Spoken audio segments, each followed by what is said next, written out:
यह एक बहुत ही प्राचीन कहानी है। एक गांव में एक लड़का रहता था जो कि बहुत ही महत्वाकांक्षी था। उसे अपने जीवन में बहुत बड़े बड़े काम करने थे। इसी कारण गांव के सभी लोग उसे बहुत पसंद भी करते थे और उसकी बहुत तारीफ भी करते थे, क्योंकि वह बहुत ही ज़्यादा मजबूत, मेहनती और बुद्धिमान भी था। उसकी मेहनत और लगन को देखकर सभी गांव वालों को यही लगता था कि यह लड़का जरूर एक दिन कुछ बड़ा करेगा, हमारे गांव के हालात ठीक करेगा, हमारे गांव को आगे लेकर जाएगा। और उस जवान लड़के को भी यह विश्वास था कि वह जो चाहे बन सकता है। इसीलिए वह हमेशा चौड़ा होकर चलता था, पूरे आत्मविश्वास के साथ। उसकी आंखों में हमेशा जोश और आत्मविश्वास दिखाई पड़ता था। और यह आत्मविश्वास ऐसे ही नहीं आया था। इस आत्मविश्वास के पीछे थी उसकी कड़ी मेहनत, क्योंकि वह घंटों घंटों तक तलवारबाजी सीखता रहता था, तलवारबाजी का कड़ा अभ्यास करता रहता था, जिसकी वजह से उसका शरीर बहुत ही मजबूत और शक्तिशाली बन चुका था। ऐसे ही कई बार जब वो तलवारबाजी करके घर वापस आ रहा होता था तो रास्ते में कई सारी लड़कियां उसे देखकर मुस्कुराती थी और बदले में वह भी उन्हें देखकर मुस्कुरा देता था। वह उनमें से एक लड़की को पसंद भी करता था, लेकिन फिर भी वह उन पर ज़्यादा ध्यान नहीं देता था। वह वापस से अपने घर आकर अपनी तलवार की धार को तेज करने में लग जाता और फिर उसे लेकर तलवारबाजी का अभ्यास करता। ऐसे ही वो रात में और भी ऐसे कई सारे काम करता जो उसे एक अच्छा तलवारबाज बनाने में उसकी मदद करते थे। अब यही उसका नियम बन चुका था। ऐसे ही एक अंधेरी रात को वह लालटेन जलाकर अपनी तलवार को तेज कर रहा था। तभी अचानक उसे पीछे से एक धीमी सी आवाज़ सुनाई पड़ने लगी। यह आवाज़ उसका नाम पुकार रही थी। लड़का जैसे ही यह आवाज़ सुनता है वह तुरंत तलवार लेकर खड़ा हो जाता है हमला करने के लिए। लेकिन जैसे ही वह मुड़ता है वह देखता है कि वहाँ पर कोई इंसान नहीं है, बल्कि सफ़ेद और लाल रंग की कोई चीज़ हवा में उड़ रही होती है। यह सफ़ेद और लाल रंग की उड़ने वाली चीज़ एक आत्मा होती है, जिसे आप भूत भी कह सकते हैं। यह आत्मा देखने में बड़ी अजीब थी, क्योंकि ना तो यह स्त्री जैसी लग रही थी और ना ही पुरुष जैसी, ना ही खुश ना ही उदास। बड़े ही अजीब हाव भाव के साथ वह हवा में उड़ रही थी और उड़ते उड़ते ही वह बोलती है, मैं दिखाने वाली आत्मा हूँ। उस लड़के को यह बात समझ नहीं आती, लेकिन वह डरता भी नहीं है और तलवार उठाकर पूछता है, तुम कौन हो और तुम्हें क्या चाहिए? आत्मा कहती है, मुझे कुछ नहीं चाहिए, मैं बस तुम्हें अपनी ताकत दिखाना चाहती हूँ। मैं दिखाने वाली आत्मा हूँ। मैं तुम्हें वो सब कुछ दिखा सकती हूँ जो तुम देखना चाहते हो। आत्मा की यह बात सुनकर लड़के को थोड़ा आश्चर्य होता है, पर क्योंकि यह इतनी अजीब घटना घट रही थी इसीलिए उसने थोड़ा उत्साहित होकर आत्मा से पूछा, क्या तुम मुझे कुछ भी दिखा सकती हो? तो ठीक है, तुम मुझे इस दुनिया की सबसे महंगी तलवार दिखाओ जो सोने और हीरे जवाहरातों से बनी है। यह सुनते ही वह आत्मा फूंक मारकर एक छोटा सा बादल बनाती है, जिसके अंदर उस लड़के को वह चमकदार तलवार दिखाई देने लगती है जो पूरी तरह से सोने से बनी थी और उस पर हीरे जवाहरात जड़े हुए थे, जिसे हाथ में लेकर एक योद्धा तलवारबाजी का अभ्यास कर रहा था। यह दृश्य थोड़ी देर तक रहता है और फिर गायब हो जाता है। लेकिन यह सब देखकर वह लड़का बहुत खुश हो जाता है और सोचता है, यह तो सच में बहुत ही मज़ेदार और काम की आत्मा है। उसके दिमाग में एक विचार और आता है जो किसी भी नौजवान लड़के के दिमाग में आमतौर पर आता है। वह मुस्कुराते हुए बोलता है, अब तुम एक काम करो, मुझे इस दुनिया की सबसे खूबसूरत लड़की दिखाओ। वह जैसे ही यह बोलता है उसके सामने फिर एक बादल बन जाता है, जिसके अंदर एक बहुत ही खूबसूरत लड़की प्रकट हो जाती है। इतनी खूबसूरत लड़की जितना उसने आज तक अपने सपने में भी नहीं सोचा होता है। उस लड़की के लंबे काले बाल होते हैं, बड़ी और गहरी नीली आंखें होती हैं, सुंदर सा चेहरा और एक बहुत ही आकर्षक सा शरीर होता है, जिसे देखकर वह जवान लड़का एकदम जम सा जाता है, या ये कहो कि उसकी आंखें फटी की फटी रह जाती हैं। वह अगले कुछ मिनटों तक उस लड़की को ही एकटक देखता रहता है। फिर अचानक वह तस्वीर और वह बादल उसकी आंखों के सामने से गायब हो जाते हैं, जिससे उस लड़के को बहुत बुरा महसूस होता है। थोड़ी देर बाद वह लड़का अपने होश में वापस आता है और उस आत्मा से कहता है कि तुम एक काम करो, अब मुझे इस दुनिया का सबसे ताकतवर योद्धा दिखाओ। यह सुनते ही वह आत्मा फिर से एक बादल बनाती है, जिस पर एक बहुत ही ताकतवर योद्धा की तस्वीर उभर कर आती है। वह योद्धा देखने में बहुत ही लंबा चौड़ा, शक्तिशाली और खतरनाक लग रहा था, जो कि एक एक करके सभी दूसरे योद्धाओं को मार रहा था। उस योद्धा की ताकत और तलवारबाजी को देखकर वह लड़का बहुत ही प्रभावित होता है और मन ही मन सोचता है कि एक दिन मैं भी इसी के जैसा योद्धा बनूंगा। अब ये सब चीज़ें देखने के बाद वह लड़का उस आत्मा से बोलता है, बस अब बहुत हो गया, मैंने बहुत सारी चीज़ें देख ली हैं, अब तुम यहाँ से जा सकती हो।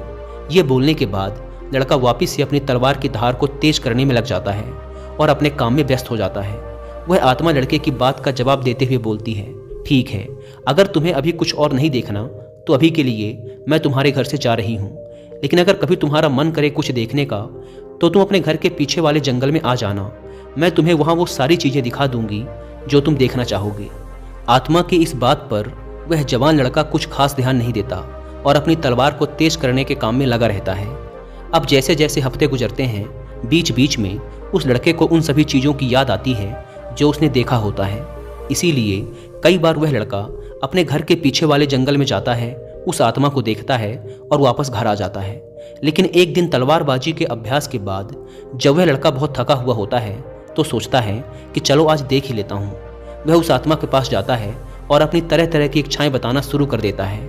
वह कभी दुनिया की सबसे खूबसूरत जगहों को देखता है, अलग अलग मौसम को देखता है, उसके कुछ दोस्त जो अब उसके साथ नहीं हैं उनको देखता है, और यहाँ तक कि कई बार कई सारी खूबसूरत लड़कियों को देखता है अलग अलग चीज़ों में। इस तरीके से हफ्ते महीनों बदल जाते हैं और कुछ ही महीनों बाद इस लड़के में बदलाव आने लगता है।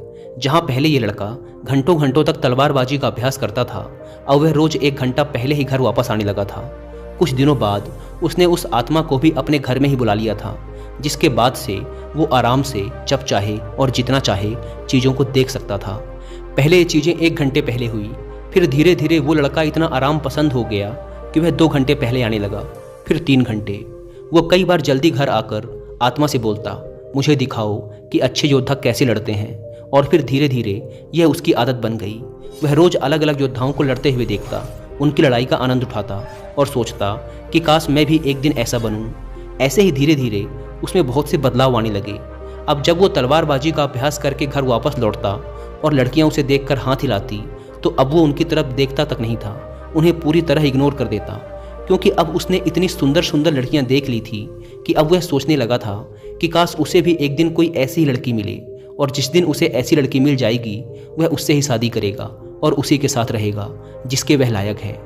कई बार वो आत्मा से लड़ाइयाँ दिखाने के लिए कहता जो उस समय दुनिया भर में चल रही थी। वह उन्हें देखता, उनमें से किसी एक को अपना हीरो बना लेता, उसके लिए चीयर करता, तालियां बजाता, और अगर उसका हीरो हार जाता तो वह उसके लिए दुखी भी होता। उसके बाद वह किसी दूसरे को अपना हीरो बना लेता, उसकी लड़ाई देखता और उसके लिए चीयर करता। अब ये सब चीज़ें करने में उसे बड़ा आनंद आने लगा था। उसे इतना मज़ा आने लगा था कि अब उसने अपने तलवारबाजी के अभ्यास का समय एकदम ना के बराबर कर दिया था, और अब तो वो घर आकर अपनी तलवार को धार भी कभी कभार ही देता था। और कुछ महीने बाद तो उसने अपनी तलवार को तेज करना पूरी तरह से छोड़ ही दिया। कई साल बीत गए और उसकी तलवार ऐसे की ऐसे ही पड़ी रही, जिसमें धीरे धीरे जंग लगने लगी। लेकिन उसे कोई फर्क नहीं पड़ रहा था, क्योंकि उसे मज़ा आ रहा था। वो जो चाहे जब चाहे देख सकता था और खुश हो सकता था। लेकिन जैसे जैसे समय बीतता गया, ऐसा नहीं था कि उसे सिर्फ मज़ा ही आ रहा था। अब धीरे धीरे उसे दूसरे बड़े योद्धाओं से जलन भी महसूस होने लगी थी, क्योंकि वो उनको देखता और फिर अपने आप को देखता तो उसे बहुत दुख होता, क्योंकि अब वह बहुत कमज़ोर हो चुका था जबकि दूसरे बहुत ताकतवर थे। एक समय बाद उसे ऐसा लगने लगा कि अब वह कभी एक महान योद्धा बन ही नहीं सकता, और दूसरे जो बन रहे हैं वो उससे अलग हैं, उनमें कुछ खास बात है, उनके पास ऐसी बहुत सारी चीज़ें हैं जो उसके पास नहीं हैं, इसीलिए वो कभी एक अच्छा योद्धा बन ही नहीं पाएगा। तो अब तक वो जिन लोगों को अपना हीरो मानता था उनसे ही ईर्ष्या करने लगा, उन्हें गाली देने लगा, उनमें कमियां निकालने लगा। यहाँ तक कि अब अगर वो कभी दौड़ने भी जाता तो अच्छे से दौड़ भी नहीं पाता था। उसका शरीर बहुत भारी हो चुका था, उसे अपनी तलवार और ढाल का वजन भी भारी लगने लगा था। उसकी फुर्ती, चपलता और तलवारबाजी का कौशल भी खत्म होने लगा था। ऐसे ही कुछ साल और बीत गए और अब उस लड़के ने अपने बड़े बड़े सपनों को छोड़ दिया। अब उसे योद्धा नहीं बनना था।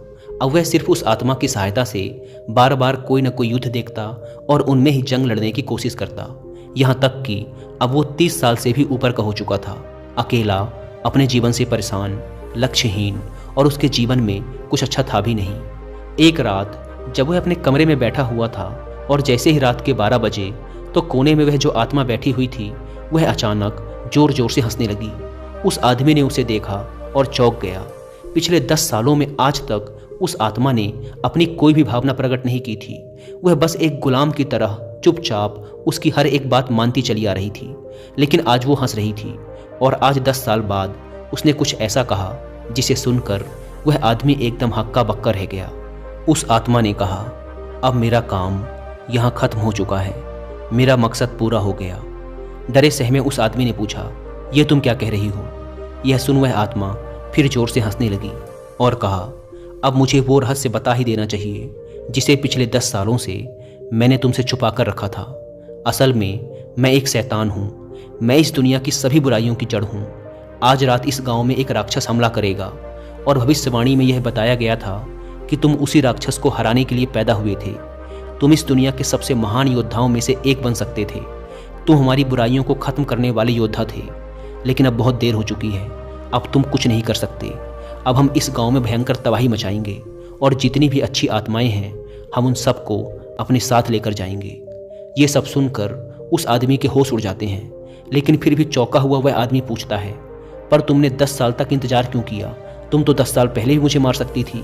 तब आत्मा ने कहा, देखो, भविष्यवाणी में यह भी बताया गया था कि तुम्हें इस दुनिया का कोई भी राक्षस, कोई भी शैतान, कोई भी योद्धा हरा नहीं सकता था, और मैं तो बस एक छोटी सी आत्मा हूँ। मैं तो तुम्हें छू भी नहीं सकती थी, लेकिन अगर तुम्हें कोई हरा सकता था तो वो तुम खुद थे। इसीलिए मैंने तुमसे लड़ने की बजाय तुम्हें धीरे धीरे जहर दिया, तुम्हें ऐसी ऐसी फैंटेसी दिखाई, ऐसी ऐसी चीज़ें तुम्हारे साथ करी जिससे तुम अपने लक्ष्य से भटक गए और धीरे धीरे कमज़ोर होते चले गए। आज तुम इतने कमज़ोर आदमी बन चुके हो जो ना तो अपनी रक्षा कर सकता है और ना ही इस गाँव की। यह सुनते ही उस आदमी का दिमाग एकदम हिल गया। उसे जोर का सदमा लगा, उसके पेट में दर्द चालू हो गया, इतना दर्द कि वह वहीं जमीन पर गिर पड़ा। पर फिर धीरे धीरे दर्द में कराहते हुए उसने कहा कि क्या उन खूबसूरत लड़कियों को मैं फिर से एक बार देख सकता हूँ? इस पर उस शैतानी आत्मा ने हंसते हुए कहा, हाँ, हमेशा, लेकिन सपनों में।